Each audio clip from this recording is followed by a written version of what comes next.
On this edition of Independent Sources, Have a Heart, families left in limbo as debate swells over which government agency should run the city's Potter's Field on the Long Island Sound, and Doing the Time. A one-time drug dealer turns a prison sentence into a lucrative business venture. Those stories and more coming up.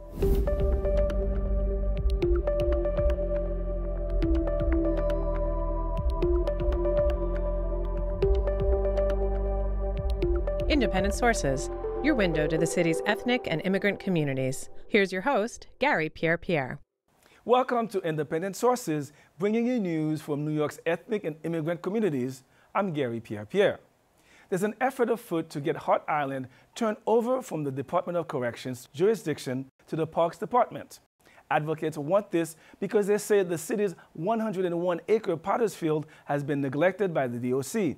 They point to recent news that skeletal remains from the cemetery were washing into the Long Island Sound as evidence of that. One such advocate is Manhattan Councilman Mark Levine, who's been pushing a bill to get the cemetery turned over to the Parks Department. I'll speak with him about that effort later on. But first, our coverage will begin with Crystal Lowe's story about the plan to make it easier to find family members buried in these mass graves. Hart Island, more commonly known as Potter's Field, is a mile-long stretch of land located on the Long Island Sound that's been used as the city's cemetery for over a century. Every municipality in New York State has to have a system for managing their dead, and municipalities that have over 1 million people manage it on their own. And so New York City has had Potter's Fields going back to the African burial ground. And various public parks throughout New York City are former Potter's Field. Washington Square was a Potter's Field. Madison Square was a Potter's Field. The New York Public Library was a Potter's Field. So these public cemeteries save the green space for New Yorkers. Melinda Hunt is the founding director of the Hart Island Project, an organization that helps people find their loved ones who may have been lost in the maze of public burial records. People like Elaine Joseph, who met Hunt in 2009. Back in 2009, I was watching a news report, and they showed a story on Hart Island. I had never heard of Hart Island. The babies or fetuses are all buried in one particular part. I was suddenly looking at it because I heard them say the city's burial plot. And I had been looking for my daughter, who passed away in 1978 as a baby, and the body had been lost. Elaine Joseph is a retired nurse and lieutenant commander in the United States Navy. Joseph lost her newborn baby in 1978 from complications due to a heart defect during one of the biggest snowstorms in New York City history. The baby was born before the snowstorm in one hospital in Manhattan. She was only 32 weeks gestation, so she was premature. So they were keeping her there for a while. I was still hospitalized. They came to me 3 days later and said, we have to transfer your baby to Mount Sinai Hospital. She has a very bad heart defect. There was no time for me to do anything. They were taking her out, and I was still in the room. I asked my doctor to please discharge me. They had me right outside the nursery, and every time I heard a baby cry, it was mine. So they discharged me. She had gone by ambulance up to the hospital. I took a taxi and went up to the hospital. I stayed there till like midnight. That was the last time Elaine would see her daughter. The storm virtually shut down the city, so she was never able to make it back to her baby. Joseph said she continued to call the hospital every day to locate her daughter's remains. A week later, Joseph was informed that the hospital had taken care of everything. Confused, she asked how. She was then told that she had signed papers giving the hospital consent to hand her baby over to the city, who in turn, according to Joseph, says the city then moved forward with burying her daughter without her knowledge. So time went on, and I just kept trying to locate her, and I went through the MA's office, went to the archives, went all over, and I couldn't find her. And this went on for weeks and months, and then I found myself pregnant again with another baby lost one. 5 months later, the father dies, and here I am ready to have another baby. And so life moved on. And it wasn't until 2009 when I saw this show on TV, a news story about Hart Island, that I said, maybe this is a clue. Maybe this will help me. The Hart Island project started when Melinda Hunt filed several Freedom of Information requests for burial records. She received 50,000 of them and then began building an online database. We developed an online storytelling website called the Traveling Cloud Museum. Once a month, families can sign up to go to grave sites in groups of 5, and there's a total of 7 groups that can go, or 70 people can go 1 weekend day per month. The records are handwritten ledgers that are filled out immediately following the burials. We created a database by transcribing them, and then we also requested the GPS location information. That's how the interactive map comes together. The map helped find Joseph's baby, who she named Tamika. Joseph says that Melinda was aware of the years each plot was used and approximately how many babies were buried in a single trench between 1977 and 1981. The burial process is controlled by the Department of Correction, by Rikers Island inmates, and that large bureaucracy. So that's what makes it very difficult for families, because you have to contact the penal system in order to visit a grave of your relative. Joseph became one of several women to file suit against the city to allow them to visit their children on Hart Island. We wanted to be able to walk to the gravesite of our babies. They settled the case, and they allowed me and 7 other mothers to walk to the gravesite. I was the first one to go there on March 14th, 2014. Despite that victory and the project's effort to locate missing family members, there's still a long road ahead to make the process of visiting the island easier. To that end, the City Council introduced legislation to transfer jurisdiction from the Department of Corrections to the Department of Parks. But that's become a point of contention in itself.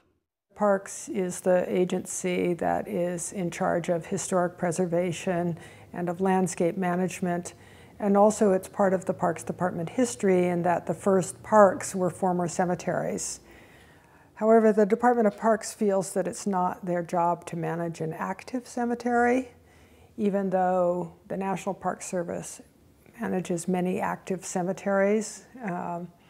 The New York City Parks Department doesn't want to get into that job. And so unless the mayor agrees to sign the legislation, they won't have to do that job. So either, the mayor needs to start a new agency, or it's going to continue to be prisoners burying people in mass graves with very limited public access.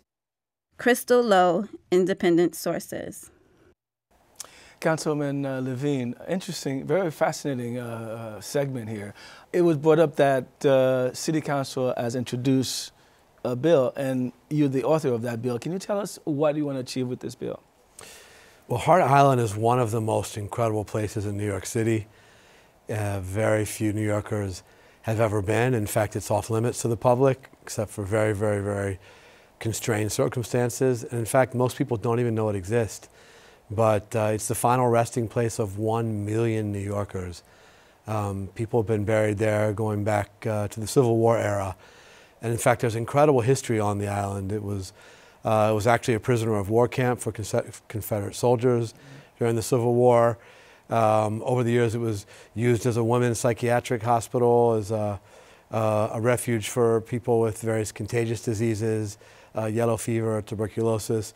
It's actually the site of a Cold War era missile base. There were 2 missile silos that are still there, and there are buildings from every one of those eras. So this is an incredible, incredible island with centuries of history and 1 million stories of New Yorkers who have passed away and who are buried there. And it's the kind of place that the average New Yorker should be able to visit. We want loved ones to be able to visit people who are buried there. So how are you doing that legislatively? We have a couple of bills. One that would transfer jurisdiction from the Department of Corrections, where it really does not belong, to the Parks Department, so that it could be managed as a natural environment with a historic legacy, so we could have controlled public access, but much freer and greater access than we have today.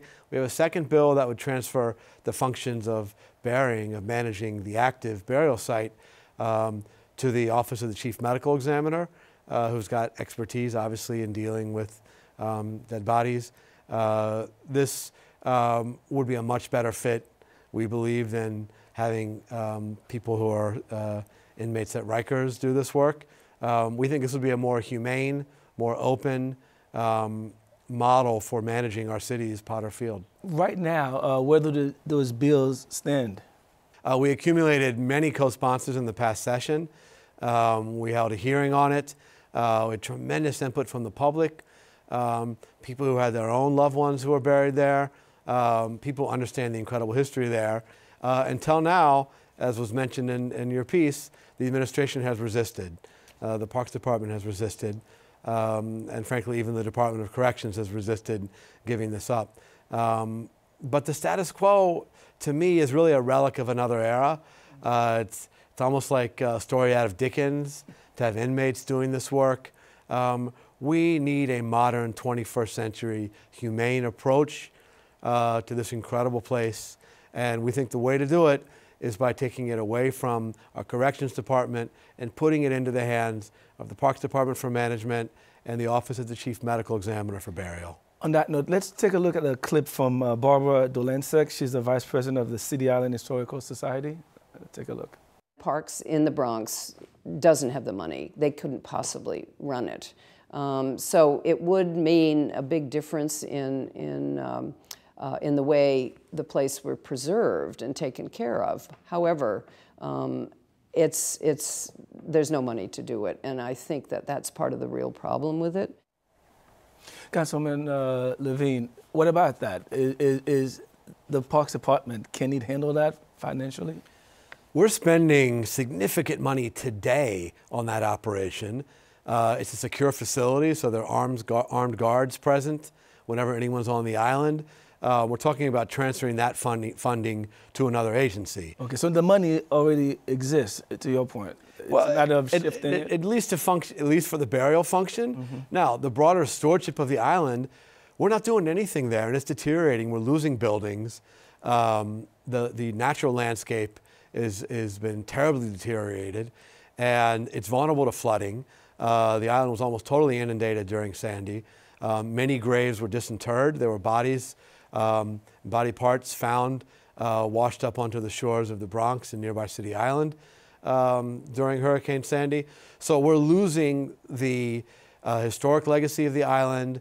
We've neglected the natural beauty of the island. And yes, to turn that around would require an investment of resources. How much money are we talking about? We don't have an exact figure. The burial component, we believe they're spending about $1 million a year. The broader maintenance effort would be more than that, probably significantly more. But we have a city budget of $88 billion. We have a Parks Department budget of close to $500 million. We can make this investment so that every New Yorker can experience the incredible place that is Hart Island with its natural beauty, its history, and most importantly, the 1 million stories of New Yorkers that deserve to be told. Okay, so let's take a look at another clip from Barbara. And there are professional funeral directors who could manage the burials over there. I mean, that's what happens in Prospect Park in Brooklyn. There's a Quaker cemetery right in the middle of it. And it is not maintained by Parks. It is maintained by the Quakers who do that. I know that there's interest from some of the other local, Woodlawn Cemetery, for example, could manage to run the burial process. It does not have to be done by prisoners. What do you think about that suggestion? Well, the private cemeteries in the city charge for their services. You buy a plot of land. Mm-hmm. The point of a Potter's Field is it's people who don't have those resources. Mm-hmm. That's someone who is homeless or someone who has no living relatives that we can make contact with. So there's not going to be a fee base. Perhaps the city could pay for a private entity like Woodlawn Cemetery I think that's part of the point that she was making. And that would be vastly preferable to the current arrangement. It may be, there may be reasons why having a city agency do the work is, given that we are going to be investing resources, may be better than a private entity. That's something we should explore. But either of those options, either a city agency or a private nonprofit, would be much better than the status quo of having inmates do the work. One last question. How does one get to Hart Island? There's actually no public access legally.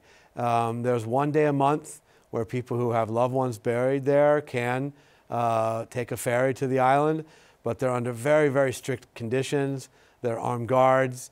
It's hardly the circumstance that you would want to be in if you are in mourning or want to have a spiritual experience visiting a loved one. But for the general public, even that limited option is not available. And that needs to change so that these stories can be told, so that the story of Hart Island can be understood, and so that we can turn around the deteriorating conditions there and embrace the 1 million lives that have been lost in the city on the margins, neglected in life, now neglected in death. We can and should do much better. We'll leave it there. Councilman Mark Levine, thanks for joining us.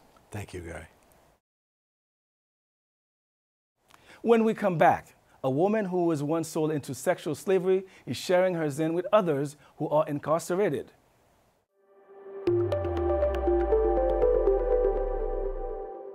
Thanks for staying tuned. Annika Lucas's personal struggles have led her to create a yoga program that's specifically geared towards helping people with trauma. Marie-Eve Ami tells us more about how she's sharing her distinct style with incarcerated women. At the age of 6, I was sold in Belgium in what turned out to be a vast network of high-profile pedophiles. Liberation Prison Yoga is a not-for-profit organization that was born out of Annika Lucas's own experience with trauma and healing. The organization currently holds weekly programs inside New York's jails and prisons, and Annika has trained 35 teachers with her trauma-conscious model. As a child who had been sold into this ring, my life really wasn't worth anything. I was treated as subhuman and used for sex, and I could be used for anything though. And children didn't necessarily survive. So I lived through the worst trauma imaginable, and also witnessed horrors.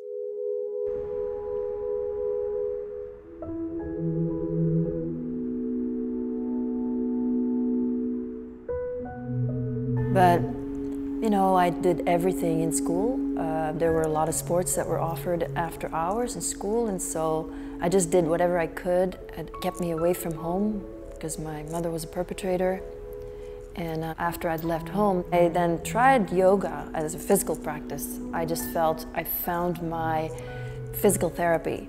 Just to be able to be present inside my own body had been very difficult before. It took many years, but I knew that this was the way. There are the people who are already in a traumatized situation, but also often with a history of trauma, and I felt suddenly extremely useful, like I have something to offer here. I always had to overcome a lot of obstacles every time I was going to a yoga class as a survivor of severe trauma. I was really surprised that teachers would just come and put their hands on me, for example, without even asking. And it felt really unsafe.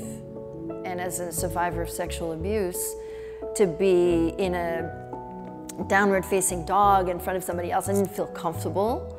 I wish I could have had, would have had my back to the wall or something. I'm gonna just bring my right leg up first, and then I'm gonna bring my left up. Okay, I'm gonna keep my knees bent and just stay holding on. We don't use any commands. And in prison, you can imagine, that's what you hear all day long.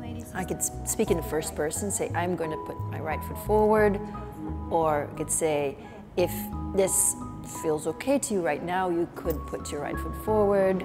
How about stretching the arms overhead? Taking any precaution you need. I started this class about 3 months ago to learn to do something different, get some inner peace, learn to deal with my anxiety, my depression. And instead of taking medication, I use a lot of my breathing techniques that I learn in yoga throughout my day, and I meditate. Whatever we observe, our practice in yoga is to just accept ourselves through the physical postures and the breathing, entering into the body and allowing ourselves to be wherever we are.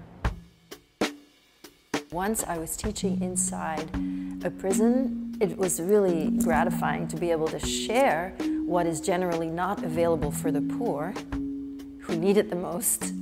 Spreading that, 30 years put together of healing in a comprehensive curriculum. And a lot of the women, in the jails particularly, a lot of the women have a background of sex trafficking as well. A lot of times they were raised in the foster care system and they were trafficked right by their foster parents. And sexual abuse is rampant. We actually do trainings right in this space in Bowery Yoga every few months. We want to bring our yoga teacher training inside the prison so that people can get certified there and they can leave being certified yoga teachers, or they can teach inside. And we also work with our population in re-entry. So we have had several partnerships with re-entry organizations, and then we have our own class on the outside. That's a community class that applies the same model. Before I come in, I'm tired sometimes, some days. I'm anxious. And when I leave, I'm energized and I'm at peace. People have told us, the greatest variety of wonderful things, from improvement with sleep, because it's hard to sleep on those mattresses in jail. We had a small study done, by the way, by the Department of Corrections, and they found that the greatest increase with the women was in self-esteem. So that's kind of the point. That's great. That's exactly what the program's designed for, is to increase self-esteem, because that's the basis for everything that's to follow. I look forward to it every week, just to come and have a clear head and have some peace and escape from being in there, to not be in prison. Takes you out of here for a little while. Still to come, how a term in solitary confinement led to redemption for more than just one prisoner.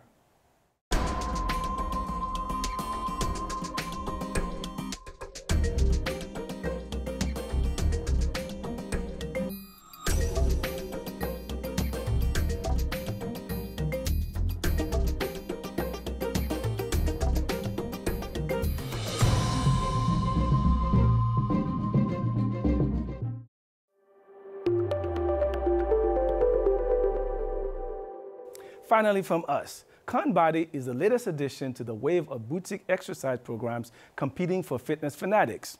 Crystal Lowe tells us more about the program's unlikely start and why it's somewhat controversial. I ended up in jail for running a drug delivery service back in the day. And at 19, I was making over $2 million a year. But then I got all caught up. At 23, I was incarcerated, sentenced to 7 years in prison.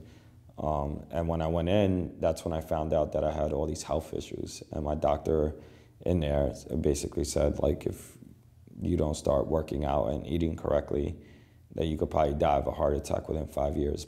And so I started running the yard. I started doing workouts in my prison cell, and eventually I lost 70 pounds in 6 months. And then I had an inmate approach me And he came up to me and was like, yo, I want to start running with you. And then I had him running with me. And then eventually I had a whole group of inmates, and I helped over 20 inmates who's over 1,000 pounds combined. Koss was due to be released from prison, but says that his sentence was increased by a year because of an altercation with a guard. He says that same incident landed him in solitary confinement on a 24-hour lockdown. I was in that hole by myself. And I started reflecting on my life and started feeling regret. And I started reading the Bible. And I said, I want to pay back for the wrong things I've done. And it just quickly clicked like a light bulb. And it was like, I do this fitness thing. I love working out. I love training. I love, helping people. I came out, and I came out hungry, looking for a job. I went to probably every retail shop in Times Square, Herald Square, and filled out all these applications. And every time I would hand this application, and it had that big question, have you ever been convicted of a felony? And yes or no. And every time I had to check that box, yes, I would hand that over, and I would see that manager's body language, we're gonna call you back. And I'd be like, no, you're not. This is born out of desperation, just moving forward. Because there was nothing else to do, I had nothing else to lose. Koss's fortune changed when he ran into two of his peers who encouraged him to participate in a program called Defy Ventures. Defy Ventures is an entrepreneurship program that provides employment and character development training for currently and formerly incarcerated men. And they said, you could win up to $100,000 in microloan to start your own business. And I was like, what? Sign me up. He won the grant and subsequently used that money to build the gym. I started off with one person, and then two, and then just escalating, Right now we've trained over 20,000 people. It's been crazy. It's cardio, intensive strength training, and just utilizing your own body weight. In the beginning, I was afraid a little bit to call it prison-style boot camp and blah, blah, blah. But I'm like, you know what? It's either people gonna accept it or not, and it started catching on, and I just owned the whole brand. Where I'm like, I'm gonna get a prison gate. I'm gonna, run 5-minute showers. I'm gonna, people that are coming here and taking mug shots. I'm like, just all go out there. And a lot of people are like, oh, this is gimmicky. Why you did this? Blah, blah, blah. First, I think it was a great branding opportunity, but also I was tired. I was tired of hiding what I did. I wanted to just be open. I wanted to be an open book.